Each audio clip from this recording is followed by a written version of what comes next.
Olá pessoal, quer entender um pouco a forma como a história funciona, a relação espaço-tempo, né, que é uma condição importante, ainda que muitos historiadores digam que é tradicional, a linha do tempo? Nós vamos, nessa aula, trabalhar uma linha do tempo para entendermos a relação espaço-tempo, porque com essa relação nós conseguimos nos situar dentro do espaço geográfico e dentro do espaço temporal, que é um dos domínios, né, da história. Então, essa relação entre o espaço e o tempo. Também colocando a vocês que a história ela é uma ciência que dialoga com o passado. Então, essa relação com o tempo é importante. Mas a motivação da produção da história, a motivação do historiador, são os acontecimentos do presente. Então, o historiador parte do presente, vai ao passado para estabelecer um diálogo, né, para tentar responder as perguntas do presente. Então, essa é a relação. Então, para a gente conseguir entender um pouco esse processo da história, que a grande dificuldade, às vezes, de entender a história, é conseguir juntar essa relação do espaço com o tempo. Né? O período que aconteceu aquele evento e em que espaço geográfico. É essa relação fundamental que muitas vezes, né, quando a gente vai estudar a história, a gente tem dificuldade de entender. Então nós vamos trabalhar aqui uma linha do tempo, né, bem básica, mas dando essas indicações para vocês, né, de que período, em que tempo está colocado, em que característica, ok? Então vamos à nossa linha então. Então, pessoal, veja, né? Vamos montar juntos essa linha então, ok? Colocando aqui um dos primeiros períodos que é a chamada pré-história, tá? A gente coloca essa expressão, a chamada pré-história, porque o prefixo pré traz uma ideia de antes da história. Então dá a entender que esse período não houve história, mas houve, porque os registros foram muito, né? Desde a arte rupestre, as escavações, quando você encontra desde restos de fogueira, né? Que dão uma ideia do padrão alimentar dessas sociedades, né? Utensílios de caça, ferramentas, tudo isso são os registros que esses povos deixaram, né? Mas enfim, isso ocorre aproximadamente entre 100 mil, né, a 3.000 ou 3.500 antes de Cristo, não é?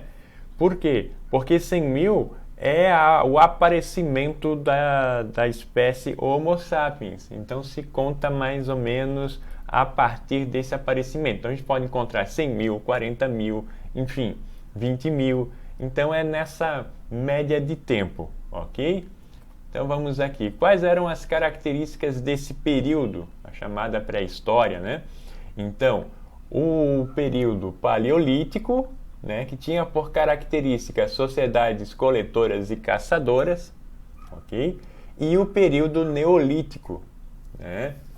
O paleolítico significa pedra lascada, o neolítico, né, a pedra polida. Então, nesse período, né, nós vamos ter a sedentarização dos seres humanos, um processo não quer dizer que as sociedades nômades desapareceram, mas aparecem as sociedades sedentárias a partir daí, com um processo de revolução agrícola e a domesticação dos animais. E que esses dois últimos, a revolução agrícola e a domesticação dos animais, foi feito pelas mulheres. Então elas tinham um processo de liderança muito grande nesse período, ok? Em que local, ou seja, o cenário, que a gente está nomeando como cenário, em que lugar, né, isso acontece? No continente africano, onde a vida tem início, sobretudo, Ásia, Europa e América. Então isso se desdobra em todos os continentes. Então essas características nós temos que pensar, né, nesses espaços, ok? Nesses espaços geográficos. Vamos à frente então. A partir de 3.000, 3.500 a.C., nós temos então a antiguidade. Então a antiguidade, ela tem como característica, ou melhor, né, é nesse período 3000, 3500 a.C. até 475 depois de Cristo, que é o momento da queda do Império Romano. Isso põe fim ao período da antiguidade, né? E como característica, nós temos essa condição aqui. A antiguidade, ela se divide em antiguidade oriental, que compreende a história das civilizações, né, da Mesopotâmia, do Egito, da Fenícia, hebreus e persas. Essa é a antiguidade oriental. A antiguidade ocidental, né, se destaca aí na história de Grécia e Roma, que são duas civilizações que vão influenciar muito o mundo ocidental. Se bem que Egito, Fenícia, Mesopotâmia, né, hebreus também influenciam de forma bastante aguda o mundo ocidental, não é? E o cenário da antiguidade aqui compreende-se majoritariamente a África, principalmente o norte da África, Oriente Médio e Europa, ok? Esses três continentes têm mais influência desse período. Após 475 d.C., que é a queda do Império Romano Ocidental, né, porque o Império Romano Oriental ele continua existindo, nós vamos ter um período que foi denominado como Idade Média ou período medieval. Então a Idade Média ela vai da queda da Roma Ocidental, né, até 1453, que marca a queda da cidade de Constantinopla, quando os turcos otomanos conquistam Constantinopla. E a queda de Constantinopla marca o fim do Império Romano Oriental, também conhecido como Império Bizantino. Okay? Então aqui, as características básicas desse período, aqui nós elencamos duas, tá? Que é a Alta Idade Média, do século V ao século X, que é o período de desenvolvimento e expansão do sistema feudal, da economia feudal e etc., e da Baixa Idade Média, que é a crise do sistema feudal. Então, só para você ter como exemplo, né, o sistema feudal ocorre em que lugar, né? O cenário novamente aqui. Então, o sistema feudal, como se conhece geralmente na história, ele aconteceu na Europa Ocidental.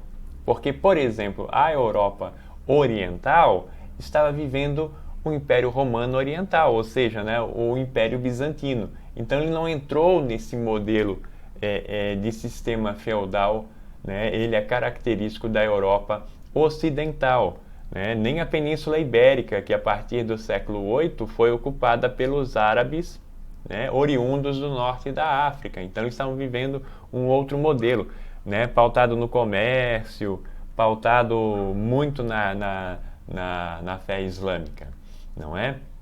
Então nós temos esse cenário. E o norte da África, por exemplo, estava imerso também no Império Bizantino nesse período, ok? Então isso são características gerais. China, Japão é outra condição. Tá? Não viveram esse modelo. Então a gente coloca, né, nessa perspectiva. Por quê? Porque a linha do tempo que foi criada, né, e utilizada no Brasil, por exemplo, que é esse modelo, ela é uma perspectiva ocidental. Ela não trata da perspectiva oriental, né? Então, normalmente, nas aulas de história aqui no Brasil, é essa linha do tempo que se utiliza. Então, nós estamos usando ela para trabalhar esse primeiro cenário, essa ideia de espaço e tempo. Né? Com a queda de Constantinopla, nós temos o início da Idade Moderna, do período moderno. Tá? De 1453, que é a queda de Constantinopla, até 1789, que é, né, o momento da eclosão da Revolução Francesa. Então, a Revolução Francesa é o marco divisório, tá, ok? É o marco final. E aqui, como característica, né, nós temos uma série de elementos aqui interessantes para colocar a vocês, porque no período moderno nós temos o renascimento comercial e urbano, porque o comércio era proibido na Idade Média.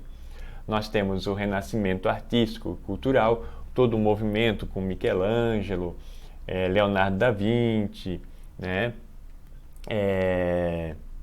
Como é que chama?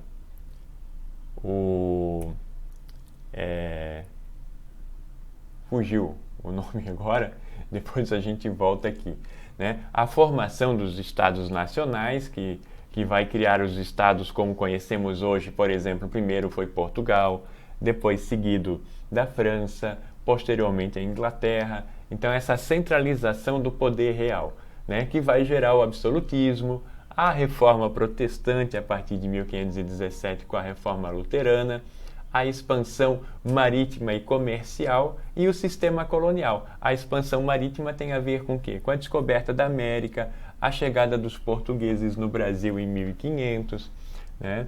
E, consequentemente, a criação do sistema colonial, o Brasil como colônia portuguesa e o restante da América Latina como colônia espanhola, né? A América Espanhola. Então, é esse processo, né? Lembrando agora o Renascimento Artístico, Sandro Botticelli, né? Então esses artistas aí que compuseram o Renascimento, Giotto no começo, na transição da arte medieval para o Renascimento, então Brunelleschi que vai criar a perspectiva, não é? Então aqui, o cenário para esse período então, ele é um cenário que abrange África, Ásia, América e Europa. Tá ok? Porque, né, essa é uma questão, nessas características são elementos, até a gente chama de conteúdos na história, que às vezes os alunos imaginam que depois do renascimento comercial urbano, isso para e começa o renascimento artístico e cultural. Isso acontece junto, isso acontece no mesmo momento. Tá? Então é esse processo que vai acontecendo a partir de então. Isso acontece no mesmo período. O sistema colonial é criado praticamente junto com a expansão marítima e comercial. Enquanto o Brasil está sendo ocupado, a Europa está fazendo reforma protestante, né? A Igreja Católica está fazendo a Contra-Reforma, em 1545. Então é todo esse processo, ok? Bom, a partir de 1789 nós temos a Idade Contemporânea, né? Que se estende de 1789 e vem até os dias atuais. Esse período não chegou ao fim ainda, não decretamos, né? A história não convencionou ainda o fim da Idade Contemporânea. Então aqui nós temos como característica também uma série de acontecimentos que nós elencamos algumas apenas, né? Que é a influência do Iluminismo, a Revolução Industrial, a Revolução Francesa, o imperialismo, a ocupação de Ásia e África pelos europeus, né, também chamado de neocolonialismo, a Primeira Guerra Mundial, a partir de 1914, a Segunda Guerra Mundial entre 1939 e 1945, depois da Segunda Guerra Mundial, o período da Guerra Fria, até o final do século XX. No final do século XX, né, até a primeira década aí do século XXI, o processo de globalização e os eventos do terrorismo, né? O terrorismo enquanto questão global, né? São algumas características que compreendem esse período. E também o cenário, né? O cenário é África, América, Ásia, Europa e a partir do século XVIII, sobretudo, a Oceania. Quando os ingleses começam a ocupar a Oceania, ela se integra a essa história ocidental, não é? A partir do século XVIII e século XIX, então, o início da ocupação é mais acentuada do que hoje nós conhecemos como a Austrália, Nova Zelândia e etc. Então, é esse processo, né? Que nós temos, e aí é importante observar isso, pessoal. Quando vocês forem ler um texto de história, então se ele está falando lá em 1250, 1250. Então ele é o quê? É Baixa Idade Média, que é posterior ao século XI. Né? E aí já tem que se ater que é crise do sistema feudal. Não é?